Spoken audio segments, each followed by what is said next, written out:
And so one more word I just want to share is that many of us have been carrying around people inside of us that we love, that we've been praying for, maybe even for years.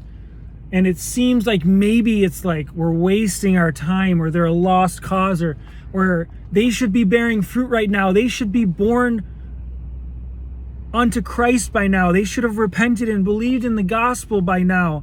And here I am still carrying them around in my heart, almost like a mother who's waiting to give birth, but it just seems like it's taking forever. The pregnancy is taking so long, right? But the first attribute of love that's mentioned is long suffering. And see, the love of God was made manifest to us through Jesus Christ. And it was that love that saved us. Jesus Christ on the cross. And he suffered long for us in order to birth us as a new creation to the Father in him. In order for us to be born through Jesus, he had to suffer a long time. And many of us are suffering for others, carrying them around inside of us, almost like they're a baby, and praying for them and waiting and waiting and waiting and praying and believing that someday they will be born to Christ, that they will be born again, that they will become a new creation. And it's very easy to think, oh man, I've waited long enough. I've waited long enough, and if the baby hasn't come by now, I'm giving up. I'm aborting it. It's never going to come. I still don't see the fruit. I'm just going to give up on this person or that person. And the Lord wants you to know that the same amount of long suffering that he gave to you, that bore you again as a new creation, as a new baby to Christ, is the same amount of long suffering that he is going to require from you for others and towards others. Because to he who's been given much, much will be required. See, the Lord suffered a certain amount for us. And we are supposed to suffer for others the same way that he suffered for us. We are supposed to be as kind to others as Jesus was to us. And once we reach the measure of long suffering and kindness and humility towards others that the Lord gave towards us, that made us a new creation, we will also see others in that moment be born to God. And what if a physical mother in this earth, after 6 months of pregnancy, said, I've been suffering too long, this baby is taking forever to come. I don't see the fruit.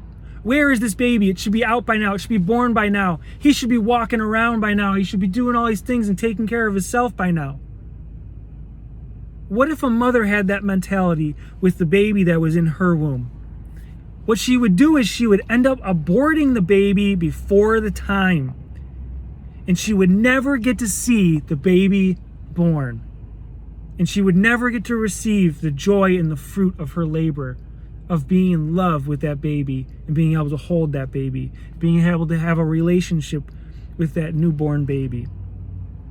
And in just the same way, we need to continue suffering just as long as the Lord suffered for us, for others.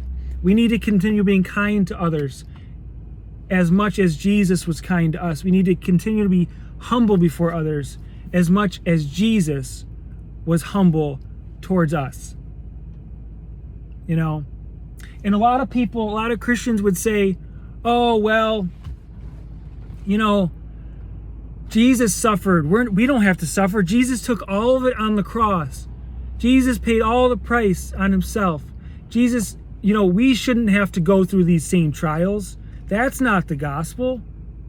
And there is a lot of truth to that, but it's not fully true, because let me tell you, most of Jesus's disciples, all of them, I'm pretty sure, except for one, was martyred horrifically in similar ways to Jesus.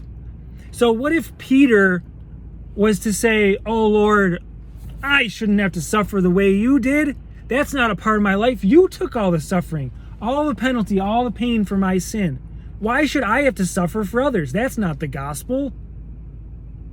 Well, it started with Jesus, but we are his hands and feet on this earth, and we are building up the sufferings in his body that are lacking, right? And we are suffering for others, guys. We are.